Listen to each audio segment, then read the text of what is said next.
Alors, suis-je encore capable de lancer l'enregistrement? Ça a l'air bon, ça aussi. Oh! Mais vous étiez là depuis le début! Mais c'est incroyable ça, dites-moi, mais quel acteur qu'on lui donne tout de suite un César? Non, merci. Pas de cette cérémonie à la con, non, c'est bon. Bienvenue dans l'émission du prof de droit de saison 2, épisode 32. Nous verrons, je n'en sais rien. Pourquoi est-ce que je reprends la plume? Après avoir dit que j'allais arrêter de parler dans le désert, mais finalement, ne faut-il pas continuer à se battre malgré tout, et surtout si l'on est dans le désert, quitte à finir l'arrêt des fesses pleines de sable? Pourquoi donc est-ce que je reprends la plume? C'est sans doute assez difficile d'ailleurs d'écrire dans le sable. Je la reprends juste après avoir entendu un homme dans la rue au téléphone dire, je vous tiens à peu près ses propos, cela ressemblait de peu à ceci. Très dur à retranscrire, mais je vais faire de mon mieux pour vous, cher public. Je cite donc, oui, bah non, enfin voilà quoi, non mais je n'ai rien à dire. Et voilà où en est aujourd'hui le niveau de vocabulaire de lexique, la richesse lexicale des hommes de notre monde. Dans l'effort, en tout, se trouve la liberté. Vous écoutez, sachez-le, partez si cela vous fait peur. L'émission d'un professeur patriote, nationaliste, souverainiste et catholique dans l'affaire Epstein, qui m'a également, on ne va pas se le cacher, donné envie de vomir d'une part, mais surtout de reprendre le micro. Quand je vois et entends que l'on n'en parle pas du tout assez, je tire mon chapeau avant toute chose, en préambule, en introduction, à Dieudonné qui est cité comme homme politique et non humoriste, comme quoi l'humour, n'est-ce pas Monsieur Raptor, que je salue également, permet aussi d'aborder des sujets hautement politiques et de parler de bien des choses de manière intéressante et de passer de belles valeurs, de belles vertus au travers de l'humour. Et c'est donc pour cela qu'il est attaqué et que Dieudonné a été grandement, gravement attaqué comme homme politique dangereux puisque, je cite selon les mails où on le retrouve, il aborde des sujets qui le dépassent et cela devrait faire écho aux journalistes, et je suis poli, journalope, qui devrait s'excuser platement auprès de lui et il devrait être aujourd'hui traité en héros. Ce n'est pas le cas, tout cela est invisibilisé. Le combat doit être mené, d'où l'intérêt de reprendre le micro et la plume. Et non le micro et l'enclume. Quoiqu'une enclume serait une arme déjà intéressante, mais pas évidente à promener avec soi. Parallèle évident donc avec ce que subit aujourd'hui le Raptor, ce qui montre bien que plutôt que de s'excuser, nos journalistes ne changent pas, restent les mêmes merdes, sans foi ni loi. Même ceux qui n'apprécient pas notre cher Raptor devraient être outrés de voir son traitement, voire même se dire, tiens, aujourd'hui on veut faire taire le Raptor, et bah tiens, il faudrait que j'aille l'écouter. Il me semble d'ailleurs que c'était une blague, ou en tout cas une phrase politique, du coup, que disait Dieudonné en préambule, en introduction de l'un de ses spectacles, en parlant des gens qui venaient à ses spectacles malgré les interdictions nombreuses, et qui disait donc, tiens, on n'a pas le droit d'aller écouter, bah on va y aller, tiens. Voilà, donc c'est un peu le niveau français, comme quoi vous voyez qu'on reste français et que l'on a toujours envie de désobéir à cette oligarchie particulièrement malade. J'en profite donc pour écouter toujours plus notre cher Raptor, puisqu'aujourd'hui les personnes que l'on souhaite faire taire sont peut-être celles que vous devriez le plus écouter. Papacito, Idriss Aberkan, même Julien Rochdy. La testostérone est également attaquée, c'est quelque chose qui m'a particulièrement choqué dans tous les articles que se reprennent sans le moindre effet de plume, justement tous ces journalistes. Ils reprennent tous le même titre, et donc ce qui vient en premier n'est pas les attaques contre un humour que l'on pourrait trouver raciste, misogyne, homophobe, etc. La première chose qui est citée, c'est ce qui m'a le plus choqué, c'est le côté masculiniste. Et donc, cela m'intrigue particulièrement. Je pense qu'il y a une attaque réellement faite aujourd'hui contre ce thème-là, contre la testostérone, contre le masculinisme, puisque les études le montrent, et je vous invite à aller écouter la conférence d'Idriss Aberkan, soyez fiers d'être complotiste, qui termine en disant que des études montrent que les hommes et les femmes qui ont davantage de testostérone, entre autres, ce n'est évidemment pas le seul facteur des caractères dont je vais parler, mais seraient des hommes et des femmes qui ont davantage de liberté d'esprit, qui sont donc moins manipulables dans ce monde où l'on cherche à tout prix à vous manipuler. Je vais donc faire mon complotiste après avoir écouté Monsieur Aberkan, qui parle de déni, de diversion et de désinformation, les 3 D qui font de vous, les journalistes de sombre merde. On va pas se le cacher. Faites attention à ne pas devenir con, mais tout de même, est-ce qu'on peut se poser la question face à la pénurie d'œufs, sachant que c'est quelque chose qui n'a jamais manqué en France, qu'on est dans, je vais peut-être pas dire le pays de l'œuf, mais quand même, je pense qu'on doit être dans un pays qui consomme beaucoup d'œufs, qui n'en a jamais manqué. C'est l'un des aliments les plus consommés par les personnes qui font du sport et notamment de la musculation, donc les virilistes et les masculinistes absolument horribles. Est-ce qu'on ne serait pas en train de les attaquer en faisant semblant, en inventant une pénurie d'œufs ? Moi, je pose la question. Vous savez que être un scientifique, c'est se poser des questions, c'est détenir la vérité à un instant T, mais pas la vérité absolue, d'accord ? Jusqu'à ce qu'on vous prouve le contraire. Donc, prouvez-moi le contraire de manière intelligente et peut-être que je vous dirai « Ah non, c'était pas du tout une attaque contre le masculinisme. » Allons, traitons donc de complots sophistes tous ceux qui aujourd'hui traitent de complotistes un peu vides, ceux qui ne font que finalement poser des questions. La meilleure école de souveraineté, c'est la culture. Voilà encore une phrase que je tiens de Monsieur Aberkan. Encore une raison pour laquelle je me vois dans l'obligation de reprendre la plume. Tout cela pour vous culturer légèrement plus la cervelle, n'est-ce pas ? Nous sommes en plein terrorisme intellectuel, comme je vous le disais. Pareil, si on veut reprendre encore le cas du Raptor, il y a 4 ou 5 articles qui titrent sur donc l'horrible masculiniste qu'est le Raptor, et pas un pour prendre sa défense. Je croyais qu'on était dans le pays du débat, mais je pense que je me réveille 10 ans après, à minimum. Je me permets donc encore, pour saluer le Raptor, de reprendre l'une de ses comparaisons les plus intéressantes lorsqu'il dit « faites attention à vous », puisque, comme il le dit très bien, comme toujours, effectivement, le feu auquel tu as traversé, il était vert pour toi, c'est vrai, il n'avait pas à t'écraser, mais il se trouve que tu as traversé au vert sans regarder, tu t'es fait écraser, tu es mort. Donc, prudence.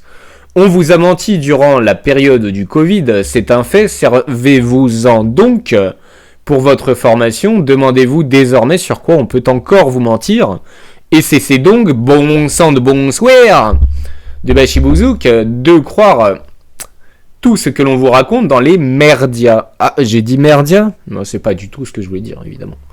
Autrement, vous méritez votre sort de mouton, les loulous. Et j'en suis désolé pour vous. Puis si vous êtes des loulous, ne soyez pas des moutons, justement. Restez des loups. Que vous soyez alpha, bêta ou oméga, soyez des loups.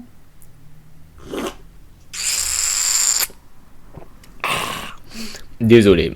Je reprends les bruits de gorge et je m'excuse envers tous les misophones qui tendront une oreille dans ce podcast. Nous sommes en période de carême, réalisez vos actes de contrition, reconnaissez vos fautes et les fois où l'on aurait pu ou dû élever la voix VOIX, montrer la voix VOIE plus souvent et où on ne l'a pas fait. Il n'est pas seulement des actes mauvais, mais également des absences d'actes qui ont mené à ce pays et à son état actuel. Le catholicisme est ainsi la seule religion où l'on confesse ses péchés devant un prêtre. Les protestants, si souvent cité dans les dossiers Epstein, rejette le sacrement de confession, et c'est bien dommage. Peut-être que s'il l'avait préservé et ne s'était pas déjà, à leur époque, prétendu supérieur au catholicisme traditionnel, nous n'en serions pas là, il n'en serait pas là. Jésus n'avait pas peur de parler de la géhenne et de l'enfer, résistons à la dispersion et réapprenons à faire une chose à la fois pour récupérer la maîtrise de notre temps. C'est l'un de mes points de travail les plus importants en cette période de carême. Je dois absolument me motiver, m'astreindre, m'obliger à lire beaucoup plus et cesser de passer autant de temps devant les écrans et les différents réseaux sociaux. Le monde a besoin de chrétiens solides et inébranlables. Le Fils de Dieu a accepté d'être insulté et crucifié pour prouver son amour. On peut bien accepter d'être calomnié finalement. Je cite Saint Paul, « Si la racine est sainte, les branches le sont aussi. Si quelques branches ont été coupées, tandis que toi, olivier sauvage, tu as été greffé parmi les branches restantes de l'olivier pour avoir part avec elle à la richesse de la racine, ne va pas faire le fier aux dépens des branches. Ce n'est pas toi qui portes la racine, mais la racine qui te porte. Restons donc confiants envers les religions qui ont précédé la religion chrétienne et même envers les religions qui sont venues plus tard dans les branches. Peut-être que nous pourrons un jour en faire quelque chose via quelques greffes saines et naturelles, bien évidemment. Les vertus chrétiennes, les voici: foi, espérance, charité, justice, courage, prudence, tempérance. Soyons lumière en ce monde.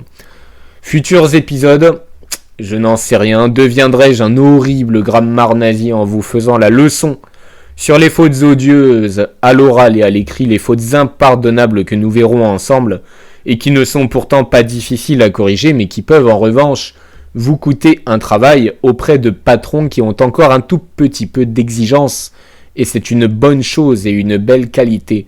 Rappelons au passage que l'orthographe française, certes difficile, mais c'est également une preuve de son non laisser-aller, que vous vous intéressez à la personne à laquelle vous parlez ou écrivez, puisqu'on peut même faire des fautes à l'oral, les Sigorès et autres belles paroles qui nous font saigner des oreilles. Si vous faites l'effort de soigner votre orthographe et votre langage, c'est la preuve que vous vous intéressez à votre interlocuteur. Je vais plus loin. C'est aussi une preuve de respect envers nos ancêtres qui ont codifié cette belle langue qui est la nôtre et dont nous devons absolument refuser l'appauvrissement sous prétexte qu'elle serait trop dure pour être enseignée en l'état. C'est faux. Vous me direz, elle a déjà évolué par rapport au français ancien. Certes, mais il y a, comme pour tout, évolution saine et évolution complètement démesurée. Et je pense que nous sommes plutôt dans la deuxième version. Soyez dur, rude, rugueux envers vous-même, envers les autres. Les bonnes personnes vous le rendront et il n'y a rien que j'apprécie davantage qu'une personne qui peut-être fait des fautes, mais qui apprécie lorsque je la corrige. En lui expliquant sa faute, il peut m'arriver d'en faire moi-même certaines avec les règles ardues de la langue française. Je n'en citerai qu'une sur le verbe pronominal. Expliquez-moi pourquoi elle s'est coupé les cheveux, s'écrit « et ». C'est une règle que j'ai beau lire, j'ai toujours du mal à la comprendre. Donc je l'applique bêtement sans la comprendre. Mais ce n'est pas grave, c'est la règle. Je déteste en revanche les connards qui disent « c'est pas grave, tant qu'on me comprend ». C'est une phrase de sous-merde emplie de laisser-aller insupportable qui a abandonné l'abstraction et les qualités que celle-ci demande. Pour aller plus loin encore dans la réflexion, je vous le dis d'expérience, soyons souples. La plupart du temps, les gens qui font plein de fautes sont des gens incapables, ou à tout le moins peu capables, d'abstraction, d'effort. Surtout qu'aujourd'hui, quand même, si vous avez un doute sur une phrase, sur un mot, sur quelque chose, une recherche extrêmement rapide sur Google y répondra.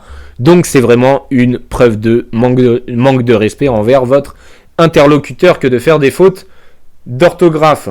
C'est enfin une incapacité à se projeter dans la complexité si chère à Edgar Morin, etc.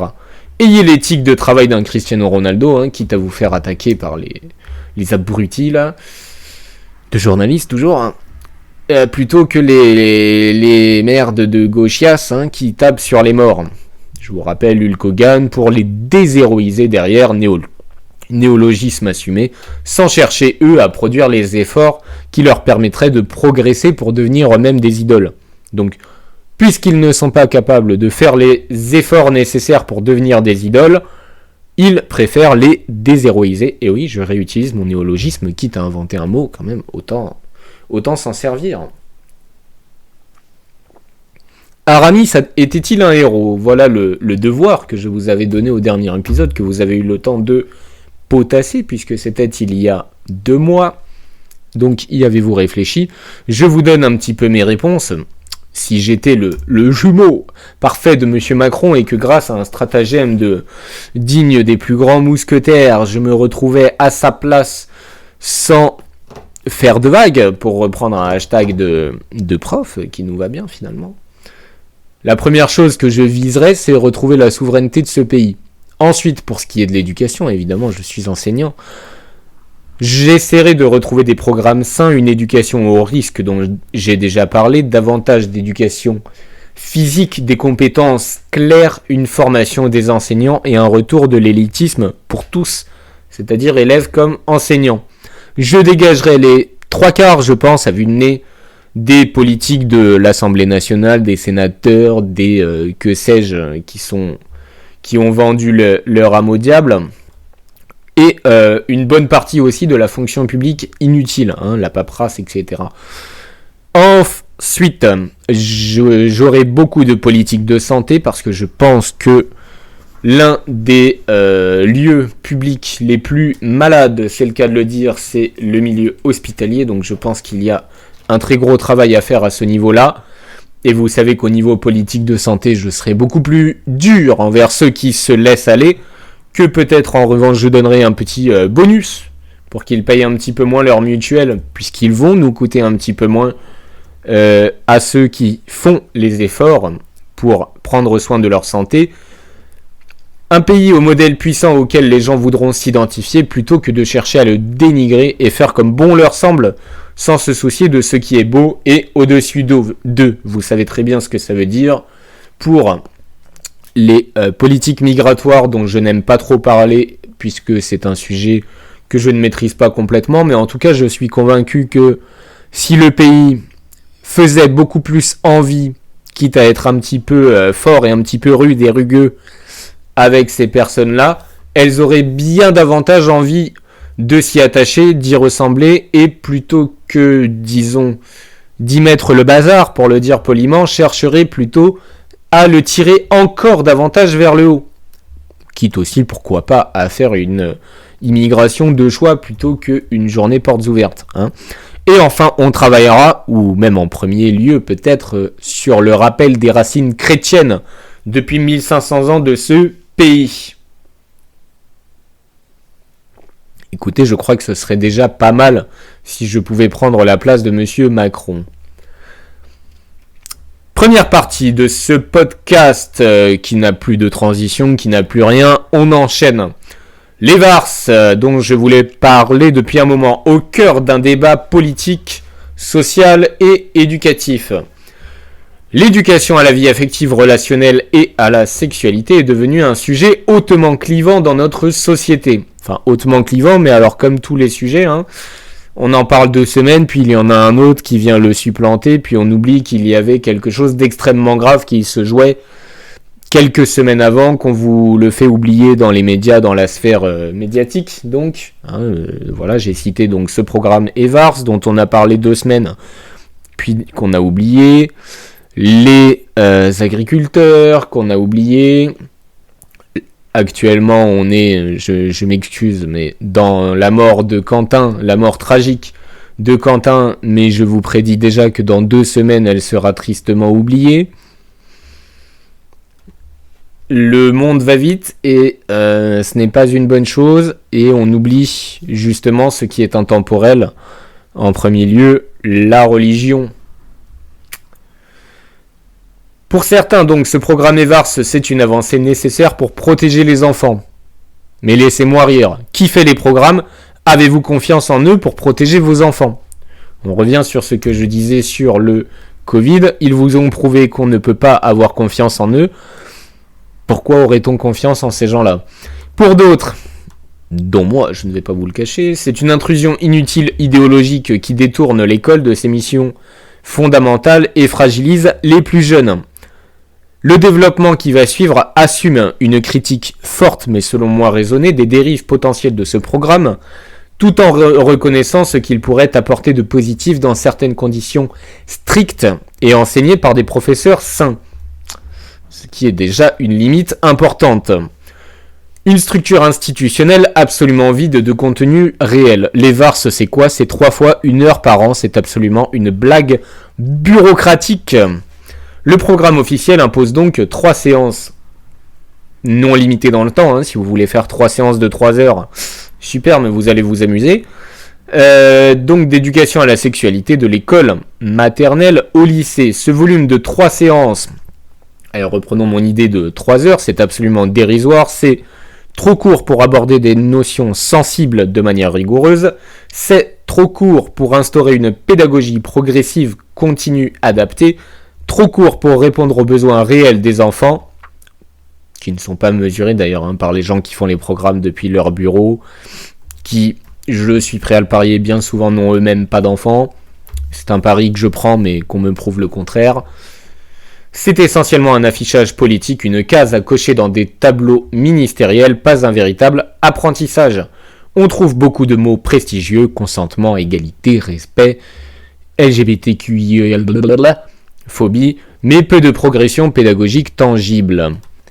Je souligne une réalité que vous avez peut-être oubliée, c'est grâce à certaines associations, bien souvent chrétiennes, que l'EVARS est devenu, entre guillemets, seulement EVAR à la maternelle.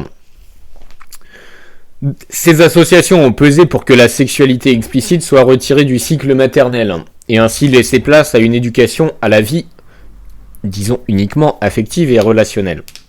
Ce compromis montre que la tension principale n'est pas seulement entre sexualité ou pas, mais plutôt qui décide, comment on en parle, est-ce que les familles ont le droit de dire ce qu'elles souhaitent, les professeurs ont-ils été interrogés sur ce sujet-là avant la sortie de ce programme, réponse non. Manque de confiance évident des familles qui est parfaitement compréhensible. Sexualité au collège, en admettant donc qu'elle ne soit abordée qu'à partir de la 6e. Est-ce que c'est trop tôt ? Je crois vous avoir déjà parlé de mon expérience personnelle. Je sais que ce n'est jamais une bonne chose quand on veut se prétendre scientifique, mais quand même, prenons mon exemple personnel. J'ai découvert ce qu'était une femme, disons d'un point de vue entier, disons-le comme ça, uniquement entre 15 et 16 ans. Ça me semble respectable. Je crois aujourd'hui respecter les femmes dans chacune de mes relations. Les données internationales de l'OMS de l'UNESCO indiquent également que l'éducation à la sexualité ne précipite pas, selon elle, la sexualité et, soi-disant, pourrait même la retarder. Comme quoi, vous voyez que je vous présente des études avec lesquelles je ne suis pas d'accord. Mais je vous les présente, moi. Je vous donne tous les points du débat. Ces études ne disent pas qu'il faut introduire systématiquement et pour tous les enfants à 12 ans si les familles s'y opposent, dans un pays qui veut respecter les religions, les confessions de chacun. Ça me semble un peu étonnant. Ce qui compte réellement, ce n'est pas donc l'âge légal que certains voudraient abaisser, et pas seulement pour le droit de vote, mais plutôt la maturité émotionnelle des enfants ou adolescents, le cadre familial, le moment choisi par l'enfant et ses parents, et certainement pas une date arbitraire dans un programme national avec un professeur qui fait ce qu'on lui demande et qui retire ce moment privilégié à une famille qui en aurait senti le moment opportun. L'école enlève-t-elle aux parents leur rôle ? C'est un point central selon moi, absolument essentiel. La primauté parentale, la famille doit rester la première éducatrice, comme je vous le répète en fin de chaque épisode. L'éducation à la sexualité, c'est intime. Elle se situe au cœur de l'histoire familiale, des valeurs, de la culture que ce pays assure vouloir respecter, et pourtant dans les faits, c'est quand ça l'arrange. La religion de la laïcité fait un peu ce qu'elle veut, ou la religion de la République, vous appelez ça comme vous voulez. Chaque parent devrait avoir le droit exclusif et premier d'aborder ce sujet avec son enfant selon son rythme et ses valeurs. Je ne parle évidemment pas des cas exceptionnels d'enfants qui n'ont plus leurs parents, etc., etc. D'accord ? Dans les 98-99% des cas, je ne vois pas pourquoi on retirerait ce moment privilégié entre parents et enfants. Forcer un programme standardisé, uniforme et parfois idéologiquement chargé, on va en reparler, puisque même si on n'a pas le droit d'en parler, je vais le faire, directement dans les classes, c'est prendre aux parents ce moment éducatif fondamental, précieux et unique, uniformiser une question profondément personnelle et culturelle. C'est une atteinte absolument inacceptable à la liberté éducative des familles. Ensuite, l'école, me semble-t-il, est déjà surchargée. Peut-être devrait-on rester sur les fondamentaux. L'éducation nationale est débordée, faible résultat en lecture, écriture, mathématiques, mauvaise santé globale de nos élèves. On pourrait aussi parler de l'alimentation, je crois l'avoir un petit peu fait aussi. Manque de professeurs bien formés, perte d'intérêt pour le métier. Malgré de très longues vacances, hein, pourquoi personne ne veut faire ce beau métier ? C'est bizarre. Difficulté de gestion des classes. Je vous ai déjà dit que les professeurs étaient responsables de cela et qu'un jour ils vont devoir l'admettre. C'est pas grave. Ajouter une mission aussi délicate et sensible que l'éducation sexuelle, sans formation adéquate, sans temps réel, sans évaluation, c'est inutile, dispersif. Cela peut créer des tensions avec les parents. C'est parfait, quoi. Ce n'est pas seulement un mauvais choix pédagogique, c'est un signal politique qui dit clairement que l'école doit s'occuper de tous les sujets plutôt que de se concentrer sur l'essentiel. Empathie, quorum et développement social. Voici une partie sur laquelle je souhaitais revenir. L'impact du port du masque sur le développement social et affectif des enfants, notamment l'empathie. Les effets des masques sur la reconnaissance des émotions. Des études ont montré que le port de masque a pu diminuer la capacité des enfants à lire certaines émotions, car la partie inférieure du visage a été masquée longtemps à une période critique de formation des enfants pour ceux qui, disons, étaient à l'école primaire en 2020-2021. Et ce n'est certainement pas les masques transparents ou horribles que l'on avait à une époque qui a permis un développement correct de l'empathie. Associer les masques à des difficultés à percevoir correctement les expressions émotionnelles, base importante de l'empathie, perturber la lecture holistique, c'est-à-dire totale, des visages, essentiels pour comprendre rapidement et automatiquement les émotions des autres. Ces données ne montrent pas une catastrophe psychologique, mais elles confirment qu'un élément essentiel du développement social a manqué pendant des mois et se répercute peut-être, je le pense, encore aujourd'hui. Donc la perception des émotions à partir des visages fut limitée durant des périodes prolongées de masques obligatoires et de distanciation sociale au passage. Or, comment se développe l'empathie ? Par la reconnaissance émotionnelle, l'imitation spontanée du visage, les interactions naturelles, la lecture subtile des micro-expressions. Lorsque ces éléments sont atténués, même temporairement, on peut s'interroger sur l'impact réel que cela a eu sur une génération d'enfants. Attention, ici ça va piquer, genre, identité et intrusion idéologique. J'affirme avec force, et venez débattre si vous n'en êtes pas d'accord, que des enseignants au programme sur les VARS vont instiller chez les enfants des idées sur l'identité, forcer à abandonner la différence naturelle entre garçons et filles, créer des questionnements qui n'existent pas naturellement dans de jeunes cerveaux. Je trouve à minima étonnant de prétendre apprendre dès 6 ans ou même dès 10 ans si vous voulez les identités de genre et que ne pas y croire comme à une religion. Je vous ai déjà dit que la laïcité se veut nouvelle religion. Seule religion, ce n'est pas une opinion, mais un délit.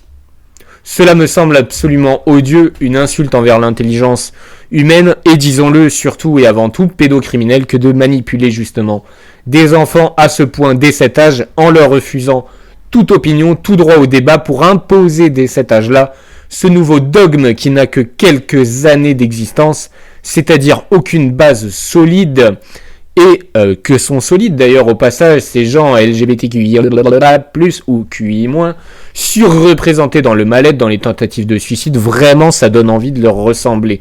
J'ajoute que c'est une idéologie qui rapporte, ou est-ce que ça commence à faire trop pour soulever un débat? Ce qui me semble incontestable, c'est une réalité importante.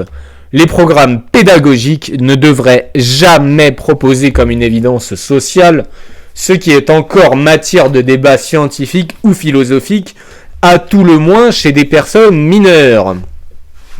Je vous ai déjà dit que mon combat n'est pas pour les personnes majeures, mais en revanche, protégeons les gosses, les enfants, les élèves. Les écoles ne doivent pas être des laboratoires idéologiques, elles doivent rester des espaces de transmission de connaissances à l'épreuve des faits et du temps, et ce n'est pas le cas de ces données. D'accord ? De respect des valeurs fondamentales sans imposer de lecture du monde qui déborde même en prétendant noblement sauver le monde de la dévastation par une surtolérance de gens effectivement surtolérants. N'est-il pas repose en paix, Quentin. Pédocriminalité, fragilité psychologique et fantasme complotiste. Ça c'est pour moi ça. Je soulève une crainte extrême que certaines pratiques puisse s'apparenter à une forme de pédocriminalité symbolique ou cognitive. C'est une position radicale que je tiens. Et je tiendrai sur mes positions jusqu'à ce qu'on me prouve que j'ai tort. La pédocriminalité est un terme juridique précis qui implique des actes sexuels sur mineurs. Certes, mais je pense qu'on peut ou devrait élargir à tout ce qui représente une destruction de leur cerveau innocent par pénétration, mes excuses pour ce terme affreux lorsque l'on parle d'enfants, d'idéologie qui, soyons souples, avant la majorité à tout le moins, n'ont pas leur place dans ces jeunes cervelles. Interpréter des pédagogies même maladroites ou discutables, comme de la pédocriminalité cognitive, n'a pas de base dans les définitions juridiques générales. Mais vous vivez, je vous le rappelle, dans un monde où un magistrat qui voulait prostituer sa fille de 12 ans a pris 3 ans de sursis. Dans un monde où 2 journaux célèbres, Le Monde et Libération, pour ne pas les citer en 1977, ont fait l'apologie de la pédophilie et ont voulu abaisser l'âge légal de, comment appelle-t-on ça, de la majorité sexuelle. Dans le pays de Cottineau, lui aussi déjà oublié, dans le pays où Epstein, et oui Epstein, pas Epstein, avait un QG parisien. Donc, s'interroger, vouloir protéger les enfants dans ce pays par soi-même plutôt qu'en faisant conscience aux institutions est légitime et je le défends et le défendrai jusqu'à ma mort. Enfin, beaucoup d'enseignants ne sont pas formés à traiter ces sujets. Certains projets locaux peuvent être mal gérés et il y a peu de contrôle réel. C'est un vrai problème, pas de complot occulte mais une absence de cadrage scientifique, même si on connaît les défauts de la science aujourd'hui solides. Ma position que j'assume clairement, je ne suis pas contre l'EVARS si elle est là pour réparer l'empathie. Je suis même pour, si et seulement si il s'agit de développer l'empathie authentique, fondée sur la reconnaissance émotionnelle naturelle, s'il s'agit d'aider les enfants à comprendre leurs relations, la coopération, le respect, compléter le rôle des parents et certainement pas le suppléer et sans l'effacer, préparer à la vraie vie sociale sans propagande idéologique, dans un monde où la pandémie a limité les interactions faciales naturelles, un élément important de l'empathie, c'est un sujet qui mérite discussion. Mais encore une fois, si l'EVARS reste symbolique, généraliste ou bureaucratique, il ne réparera rien. Et en fait, de l'éducation à la vie affective et relationnelle, ce sont des choses que l'on fait dans une discipline qui s'appelle éducation morale et civique, de temps en temps de manière parallèle et interdisciplinaire quand on fait diverses activités comme l'éducation physique et sportive, en cours de récréation quand on règle des conflits, lorsque les élèves présentent des exposés devant la classe, etc., etc. Je suis en revanche absolument opposé à une EVARS qui fragilise et ou idéologise. Si l'EVARS devient un outil d'idéologisation égalitariste forcené sur des gosses, une imposition d'activités qui n'ont aucun sens naturel, je prends des exemples très clichés et qui pourtant sont souvent repris malheureusement, les garçons à la poupée, les filles au foot de manière forcée contre leur volonté ou en reprenant, en grondant un garçon ou fille qui aurait réaliser une simple affirmation. Une fille qui dirait donc les garçons jouent à la bagarre, ils sentent mauvais, ils sont bêtes. Et un garçon qui dirait les filles m'ennuient, elles sont pas marrantes. Est-ce qu'il faut vraiment les reprendre de suite de manière hystérique en hurlant que c'est absolument sexiste ? Est-ce qu'on peut se détendre un petit peu et réapprendre à rigoler dans ce monde ? Une source d'auto-questionnement précoce sur l'identité qui n'aurait pas émergé naturellement. Ça, en revanche, je n'ai pas envie de rire là-dessus. Et prouvez-moi que j'ai tort. Il n'y a que récemment dans cette société occidentale malade qui s'ennuie, nihiliste donc, que ces questionnements antinaturels existent. S'il est encore possible ici d'avoir une opinion, laissez-moi la porter ou ayez le courage d'argumenter. Quand je vois aujourd'hui que l'on impose dans des manuels scolaires à des enfants de lire, dans un manuel de SVT donc, que la première chose qui pourrait aider l'environnement c'est de ne pas faire d'enfants, mais est-ce qu'on se rend compte de la violence que l'on exerce sur notre jeunesse ? Ce n'est pas une éducation, c'est une normalisation artificielle idiote et sans fondement, ni naturel, ni même scientifique. Encore une fois, prouvez-moi que j'ai tort. L'école ne doit pas forcer, mais accompagner. Elle ne doit pas remplacer les parents, mais aider ceux qui en ont besoin. Les parents qui en ont besoin peut-être pour aborder cette question-là. C'est possible. En conclusion, vers quoi aller ? On peut douter de tout. C'est le principe de la démarche scientifique. Et d'ailleurs même, la science ne détient pas la vérité absolue. Elle en détient une partie jusqu'à être réfutée ou dépassée. Lâcheté des enseignants de tout accepter parce que, je cite, c'est les programmes, ces enseignants-là me dégoûtent. Parce que vous n'avez pas d'excuses. Hein. Nous ne sommes pas inspectés tous les 4 matins. Enfin, un peu de courage. L'école doit favoriser le développement social réel et naturel sans devenir un organe de transformation idéologique. C'est un point de vue légitime, me semble-t-il, argumenté, me semble-t-il, défendable, me semble-t-il, dans une démocratie oligarchie.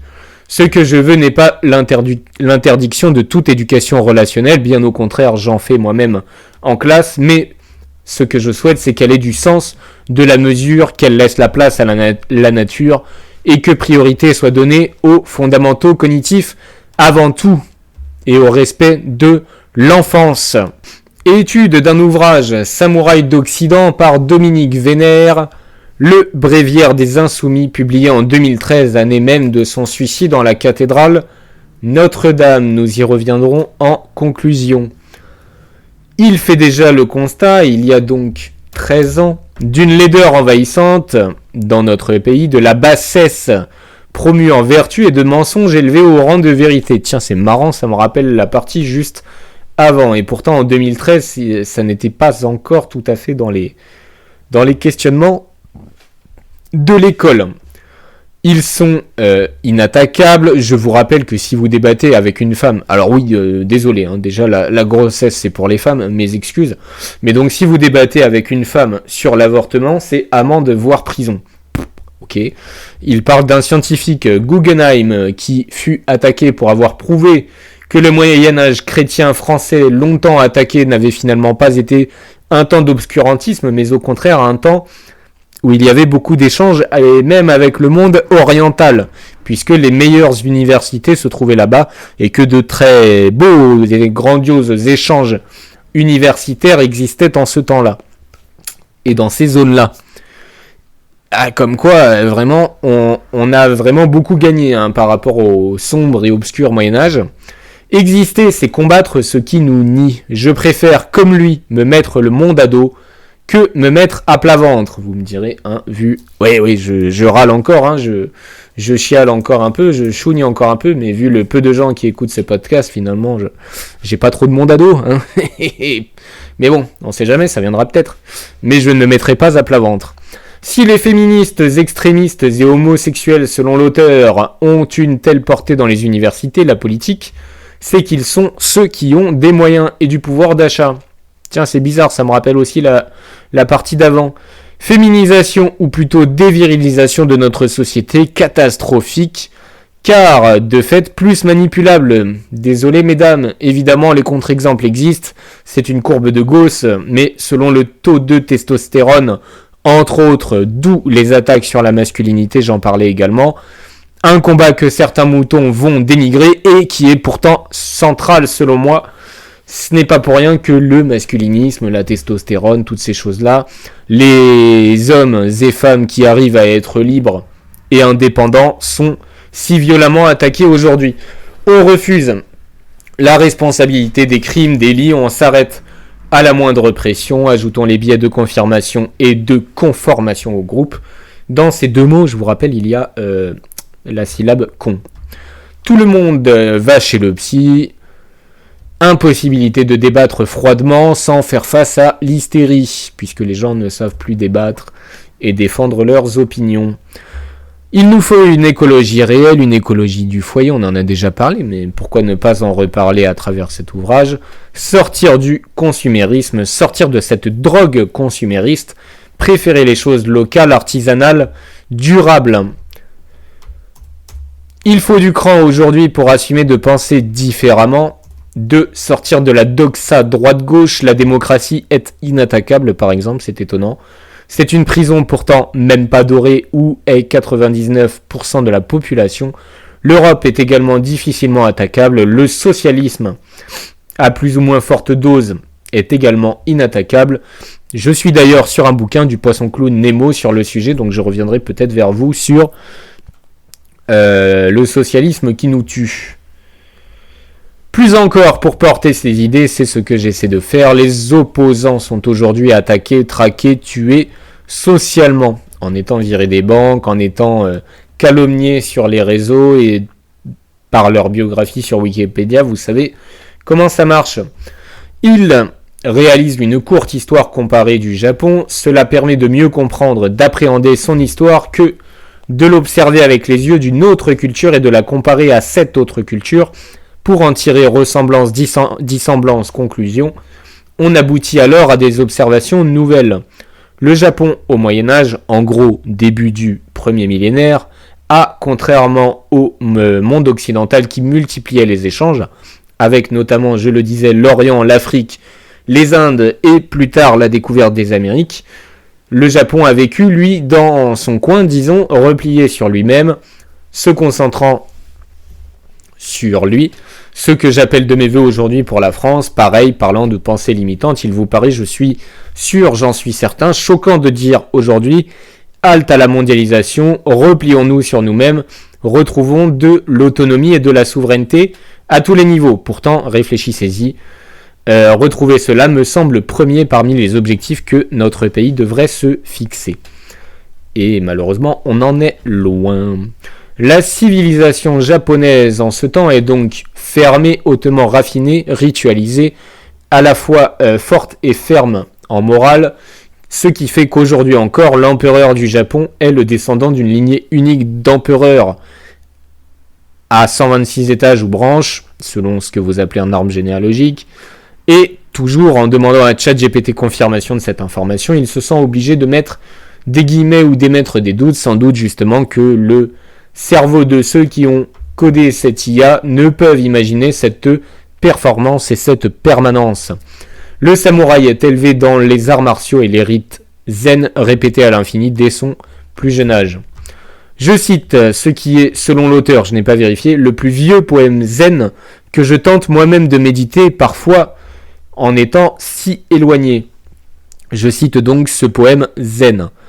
Les conflits avec le juste et le non juste, avec vérité et non-vérité, sont la maladie de l'esprit. On est assez proche du stoïcisme et d'une citation que je préfère car laissant davantage de place à l'action que j'avais déjà donnée, que Dieu me donne la force de lâcher prise sur ce qui ne peut être changé, le courage d'agir sur ce qui peut l'être et enfin la sagesse de distinguer l'un de l'autre. Citation de mémoire et non exacte. Ou encore, pour revenir, je crois, à Athos, soyons sans remords dans le passé, confiants dans le présent et pleins d'espérance dans l'avenir. Il est nécessaire de se préparer à la mort matin et soir et jour après jour afin de se débarrasser des liens qui nous tiennent et de la peur de la mort. Citation zen japonaise. La tradition C'est ce qui ne passe pas, ce qui survit malgré tout, les régionalismes, l'esprit français, l'art de vivre. La capacité de survie des civilisations est grande, l'histoire de France est grande, il s'agit donc de ne pas s'inquiéter outre mesure des folies éphémères qui lui font du mal, elles sont justement éphémères à l'échelle d'une civilisation. Ce n'est pas un plaidoyer pour laisser faire et attendre que cela aille mieux tout seul, mais une lueur d'espoir qui doit éclairer notre lanterne, notre foi, nos actions, éclairer et certainement pas les lumières. Pour l'auteur, l'Église a tiré une partie de sa force des civilisations gréco-romaines mêlées au paganisme, des campagnes où les divinités naturelles familières sont devenues de nouvelles traditions, prenant souvent le nom de saints ayant accompli tel ou tel miracle. On peut encore dire aujourd'hui, et c'est dire, que notre civilisation puise encore une partie de ses racines dans l'Iliade et l'Odyssée d'Homère, des poèmes hautement civilisateurs. C'est pas facile à dire ça. La France dépassera toutes les réalités politiques éphémères de notre temps et elle nous survivra et c'est une bonne chose. Homère et Athéna à travers lui nous enseignent l'intelligence pratique, la ruse, les feintes, les stratagèmes dont doit user le guerrier, à l'inverse d'Arès, plutôt lui dieu de la guerre version brute de pomme. Il nous a légué ce que doit être l'homme, le meilleur, beau au sens grec, c'est-à-dire complet, donc, et brave.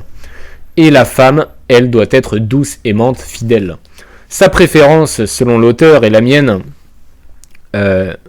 donc la préférence d'Homère, selon l'auteur et la mienne, chaque fois aujourd'hui que je revois le film 3, et je devrais relire l'Odyssée et l'Iliade aujourd'hui, j'avoue, va à chaque fois à Hector, patriote, homme simple et saint, plutôt qu'à Achille soumis à ses pulsions et qui cherche plutôt la gloire pour la gloire, disons. La nature est également omniprésente, belle, indomptable et certainement pas maîtrisée et réduite au silence par l'homme assoiffé de grandeur extérieure à défaut d'en présenter à l'intérieur. Achille tout de même a la grandeur d'avoir choisi le destin de mourir grand, célèbre, jeune, plutôt que vieillard incontinent, sénile et seul. Je me sais très dur avec la vieillesse, je le maintiens.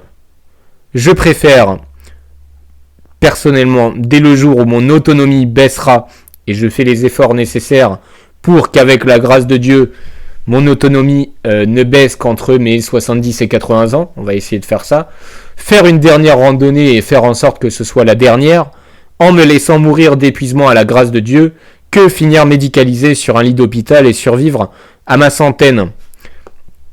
Prouvez-moi que j'ai tort, comme personne, Ulysse, ne dit. Je refuse de finir en larve au crochet d'un état que je déteste. Certes, actuellement, je suis professeur donc payé par l'État, mais je travaille, donc ce n'est pas pareil, et ma conscience est tranquille. J'aime assez la vie pour en préférer l'intensité à la durée. Citation de l'auteur concernant Hector, que je fais mienne, la trouvant belle et fort juste. Hector porte le courage tragique, sachant pertinemment qu'il ne vaincra pas Achille, il va tout de même au combat, prêt à mourir qu'il est pour sa famille et sa patrie. Les femmes comme les hommes sont soumises à leurs pulsions hormones, et Hélène regrette sa condition de femme adultère ayant cédé à la tentation et ayant par là même tout perdu. Les femmes comme les hommes seront punis pour leur trahison. Au retour d'Ulysse et son royaume d'Ithaque, je vais y arriver, il punit donc les femmes et les hommes qui lui ont été infidèles, les serviteurs et les prétendants. Les femmes fortes, mais femmes, sont bien présentes chez Homère. Pénélope invente la ruse du tissage du linceul de son père, qu'elle n'a donc pas renié comme tant de femmes bourgeoises ingrates d'aujourd'hui, et elle ne se donne à Ulysse qu'à son retour, seulement après qu'il a prouvé sa valeur dans le lit conjugal inamovible d'ailleurs en bois d'olivier, et certainement pas meuble Ikea remplaçable. Et donc Ulysse n'est pas remplaçable non plus. Je ne peux que noter avec l'auteur la présence du chien fidèle, sacré toutou qui a survécu plus de 20 ans tout de même, premier à reconnaître son maître et qui en mourra de joie. Pensée émue à toi, Argos, et à tous les chiens, cette créature formidable. Ulysse encore, face à l'amour d'une autre, Calypso la nymphe, est capable de refuser le don qu'elle lui fait de l'immortalité pour vivre plutôt d'autres épreuves rudes qui lui permettront enfin de retrouver Pénélope et son fils pour finalement mourir auprès d'eux. En ces temps ardus à vivre, où le lait et la bêtise semblent l'emporter, gardons notre soif d'héroïsme et notre goût pour la beauté.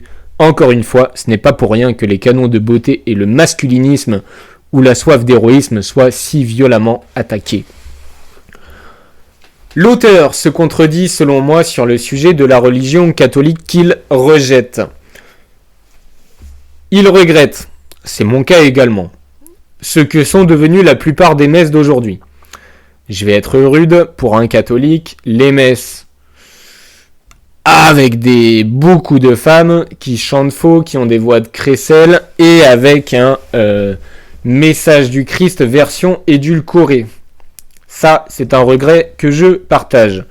Mais on se demande en revanche, puisqu'il n'en parle pas, s'il s'est intéressé à ce qui subsiste encore toutefois dans les messes traditionnelles, notamment les messes tridentines. Il regrette la disparition du sentiment de chapelle au sens justement catholique, pour des conversions toujours plus nombreuses à l'islam, religion plus ardente et davantage emplie de vie. Et là vient la contradiction avec l'argument précédent, même si l'on n'aime pas ces messes que j'ai dit ne pas aimer moi-même, il faut y aller tout de même, puisque sinon elles vont définitivement se retrouver vides. Il affirme que le fait que l'Église soit seule à remettre les péchés faisait sa puissance et a facilité son implantation, alors même que pour le coup, là je suis convaincu que c'est tout le contraire, à l'instar de l'abbé Raffray dans son podcast. Il faut imaginer les hommes du Moyen-Âge, qui étaient autres que ceux d'aujourd'hui, à qui l'on demande de se rendre compte qu'ils ont péché, à qui l'on donne des devoirs de réparation de leurs fautes, à qui l'on demande de s'agenouiller devant un Dieu unique, à qui l'on demande d'avouer des fautes pour lesquelles il risque la géhenne. Je ne suis pas sûr que ce soit évident pour l'Église de grandir et de se faire de la pub, pour l'anglicisme, sur une simplicité pareille. De plus, contrairement au dire de l'auteur, l'Église ne rejette pas la responsabilité de la faute sur un Dieu omnipotent et donc cela permettrait, selon l'auteur, de se retirer la responsabilité. Non, pas du tout.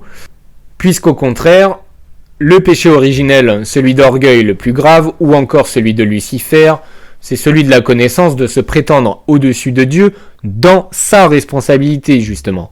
Mais le coupable reste coupable. La rigueur morale demandée par l'Église en ce temps-là, des barbares auraient dû empêcher son développement et pourtant celui-ci fut surnaturel, ce qui fait partie des preuves de sa vérité, selon moi, sans avoir à se proclamer minivers comme d'autres en retirant des réseaux sociaux ce qui ne lui convient pas, ce qui n'a pas empêché, soyons honnêtes, l'Église de faire des carabistouilles en son temps, mais d'une ampleur semblable à celle qui consiste à dire on va surveiller les réseaux pour protéger les enfants, parce que celle-là, quand même, il fallait l'oser. Oser dire que si on vous flique sur les réseaux sociaux, c'est pour protéger la jeunesse, il fallait oser. L'honneur et la fierté stoïque sont devenus honneur et fierté chrétienne, comme le montre la citation de Roland. Ne plaise à Dieu ni à ses très saints anges que par ma faute douce France perde sa valeur. Sa critique, en revanche, que j'entends sur les paraboles de l'enfant prodigue ou de l'ouvrier de la 11e heure, ces paraboles m'ont toujours dérangé également, donc je partage son étonnement, son énervement vis-à-vis de ces paraboles. Je l'admets volontiers, humblement, j'espère un jour pouvoir en débattre avec Dieu. Est-ce que c'est un péché de dire ça? Mes excuses. Comment interpréter son geste de mettre fin à ses jours dans Notre-Dame l'année même de la publication de ce livre? Alors là, les loulous, je n'ai pas la réponse, mais je vous avoue que la question se pose. Est-ce qu'il a été frappé à un moment par la grandeur de ce lieu? Je ne sais pas, on peut faire des hypothèses. Je n'ai absolument pas de réponse. Montre-moi la vie que tu mènes sans me parler forcément des philosophes qui t'abreuvent et je te dirai ta valeur. C'est un argument qui va contre le nombre de citations dont je vous ai abreuvé depuis le début de cette émission, mais cela n'empêche pas de les connaître et d'essayer de vivre en ayant ces citations dans un coin de sa tête. Apprendre à bien mourir est notre plus grande et plus belle affaire. Tel ou tel peuvent me tuer, mais pas m'atteindre dans ce que j'ai de plus cher dans ma chair.